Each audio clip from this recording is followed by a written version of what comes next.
N24 Jintur न्यूजमध्ये आपले स्वागत आहे। जिंतूरमधील कोरवाडी या गावात रिलायन्सचे धीरूभाई अंबानी यांच्या वाढदिवसानिमित्त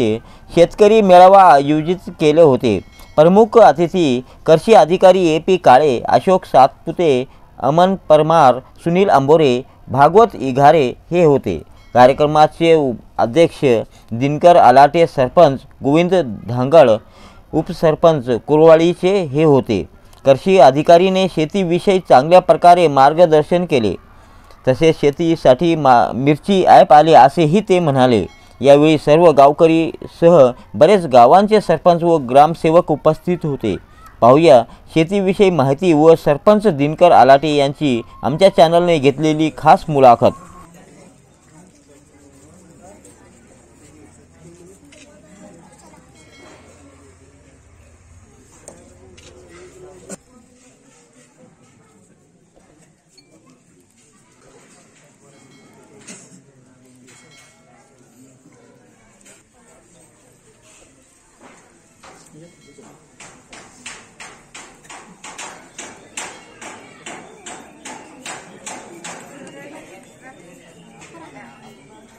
सर इकडे पहा थोडं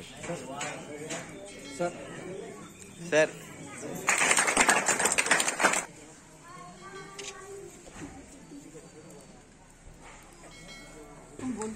आपल्या गावामध्ये आपल्याला मोलाचं मार्गदर्शन करण्यासाठी बरेच अधिकारी आणि मेळाव्यासाठी जे पाहुणे लाभलेले आहेत त्यांचंही स्वागत होणं गरजेचं आहे। म्हणून पुढे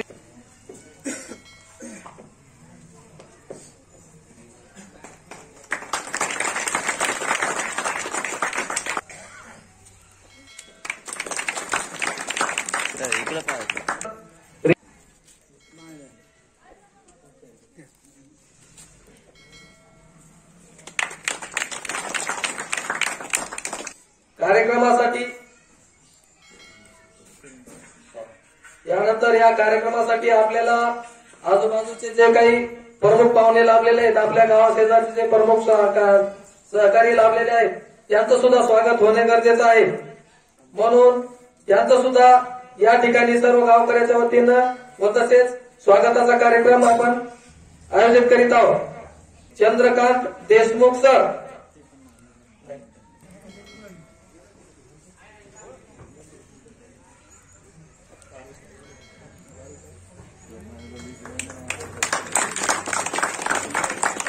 बाळासाहेब हागे हे करतील।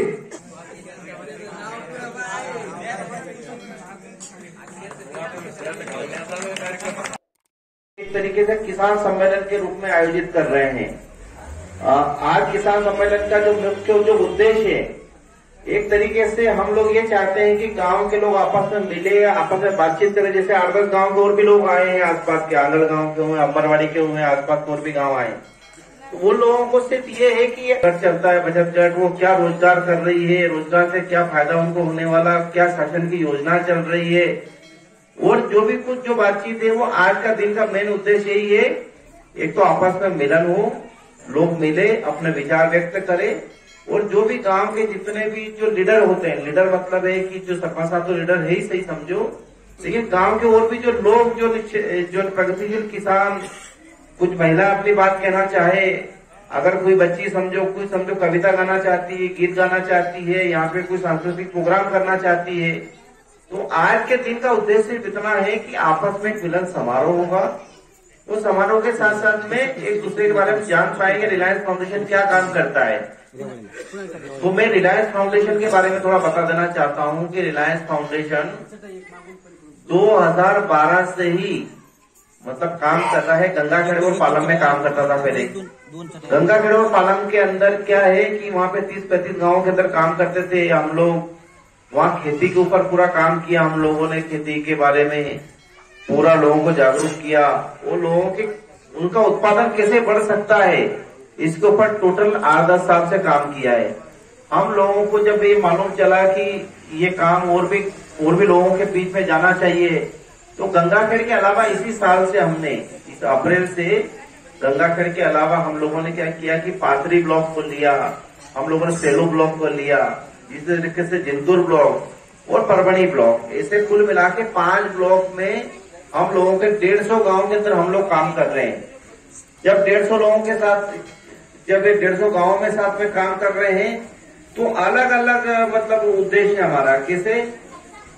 एक तो होता है कि जिस तरीके से वातावरण बदल रहा है, आप लोग भी वातावरण को समझ रहे हो कि जिस टाइम पानी गिरना चाहिए उस टाइम पानी नहीं गिर रहा है,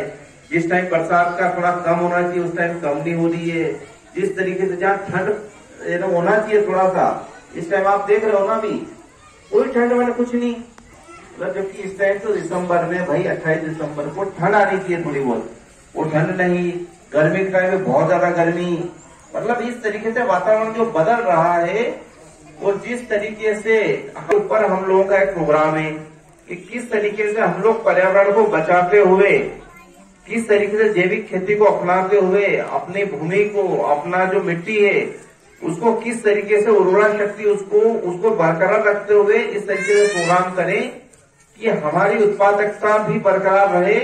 और जो खेत से निकलना चाहिए वो भी हो जाए और साथ में अपने शरीर के ऊपर जो दुष्प्रभाव पड़ रहा है, आप लोगों को मैं कहना चाहता हूं, अभी आप लोग 4 दिन से 3 दिन से टीवी में देख रहे होंगे बार बार, अभी चाइना करके जो देश है, चीन हमारे पास में पड़ोसी, उसमें लाखों लोग वापस से कोरोना आ गया वहां पे और लाखों लोग लगातार बीमार पड़ रहे और हजारों लोग मर भी रहे हैं। उससे हमारा कमजोर हो रहा है और अगर कोरोना जैसा वायरस अटैक होता है या सबसे दूसरी बीमारियां भी, तो उससे क्या हो रहा है कि जो पहले के जमाने के जो लोग 80 साल 100 साल जी जाते थे, अब वो घटते घटते 50 60 70 के आसपास आ गया और वो भी उसमें भी नीचे आ रहा। अब तो सबसे बड़ी बात तो ये हो गई है कि जवान लोगों का भी कुछ भरोसा नहीं, अचानक उनको हार्ट अटैक आ रहे हैं, डायबिटीज हो रही है, किसी को क्या हो रहा है, किसी को क्या नहीं हो रहा, मतलब कुछ किसी का कुछ कह नहीं पा रहे। तो उसका उद्देश्य ये है भाई कि हमारी जो जीवन शैली है, हम जिस तरीके से खाना खा रहे हैं आज की तारीख में, और खासकर हम तो शेतकारी लोग हैं, समझो हम तो खुद ही उगा रहे हैं ना भाई, हम तो चलो आपका शहर का कोई बम्बई का कोई व्यक्ति हो या समझो दिल्ली का हो या कहीं पे और कहीं का हो, तो वो तो चलो उनके पास खेती नहीं है, पर हमारे पास जो खेती है तो हम खेत में जो उगा रहे हैं अपने खुद के लिए, कम से कम सेंद्रीय पद्धति से अगर हम लोग उगा के जो भाजी पाला है, जो गेहूं खा रहे, जो जवारी खा रहे, अगर उसको अगर तरीके से करेंगे तो अपने खुद को तो बचा सकते हैं ना। जिनके पास नहीं है बचाने का साधन वो तो चलो ठीक है, उनकी मजबूरी है, पर हमारी कोई मजबूरी नहीं है, तो शरीर खा सकते हैं और अपने शरीर की रोग प्रतिरोधक क्षमता को बढ़ा सकते हैं। खासकर छोटे आप इनको बच्चों को देखते हैं अपन, आप ये बताइए कि उनको इंग्लिश पढ़ना पड़ती है, वो अगर सेंद्रीय पद्धति वाली अगर सब्जी भाजी पाला फल फ्रूट अगर आप लोग खाओगे तो उसी से परवार भी होती है और उसी से दिमाग भी आता है, दिमाग भी आगे बढ़ता है। तो मेरा आप लोगों से आज का जो मेन कार्यक्रम का उद्देश्य ये है कि लोग आज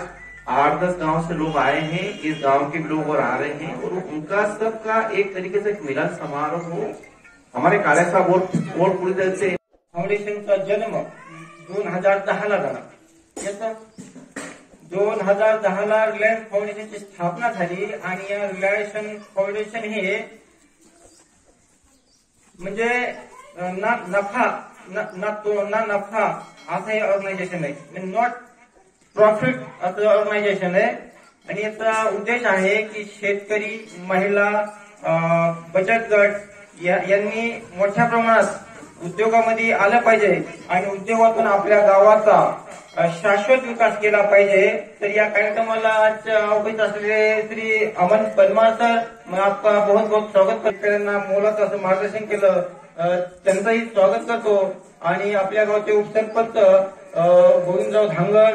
तसेच आज धीरूभाई अंबानी यांचा जन्मदिवस आहे, या जन्मदिवसाच्या आपल्या सर्वांना हार्दिक हार्दिक अशा शुभेच्छा देतो। सावित्रीबाई फुलेंची जी प्रतिमा तर त्याचं आपण पूजन केलं, आपण महिला हा समाजाच्या 50% हिस्सा आहे, वाटा आहे, तर सावित्रीच्या लेखी म्हणून आपणही उद्योग व्यवसायाकडे वळलं पाहिजे, कारण ज्या हाती पाळण्याची दोरी ती जगाला उद्धारी असं जे आपण सुभाषित ऐकतो वाचतो त्यातून आपण बोध घेतला पाहिजे, आपण उद्देश ठेवला पाहिजे, ऑब्जेक्टिव्ह ठेवलं पाहिजे आणि त्या उद्देशाला पूर्ण करण्यासाठी आपण तन मन धनानं कसोटीनं प्रयत्न केला पाहिजे। तर आज कोरवाडी तालुका जिंतूर जिल्हा परभणी या ठिकाणी शेतकरी मेळाव्याचं आयोजन केलं होतं। या मेळाव्याला कृषी विभागाचे कृषी अधिकारी काळे सर, उमेदचे गिरी सर, रिलायन्स फाउंडेशनचे अमन परमार सर आणि आपले रेशीम उद्योगाचे बिगारे सर आणि बंधू भगिनी आणि महिला ह्या मोठ्या प्रमाणात होत्या। आणि या रिलायन्स फाउंडेशनने हा जो कार्यक्रम आयोजित केला होता त्याला सर्व गावकऱ्यांनी, सर्व ग्रामपंचायतनी सहकार्य करण्याचं काम केलं आणि लोकांनी उद्योगाची कास धरली पाहिजे, उद्योग वृद्धिंगत केला पाहिजे आणि आपलं आर्थिक, मानसिक आणि बौद्धिक जतन आणि समृद्धी केली पाहिजे, यासाठी या कार्यक्रमाचं आयोजन केलं होतं। लोक निश्चितच या कार्यक्रमातून एक बोध घेतील आणि बोध घेऊन आपला स्वतःचा असा उद्योग व्यवसाय वाढवतील। महिला बचत गटाच्या माध्यमातून इथं महिला उपस्थित आहेत, त्याही आपला उद्योग आणि व्यवसाय सुरू करतील अशी आशा आणि अपेक्षा व्यक्त करतो।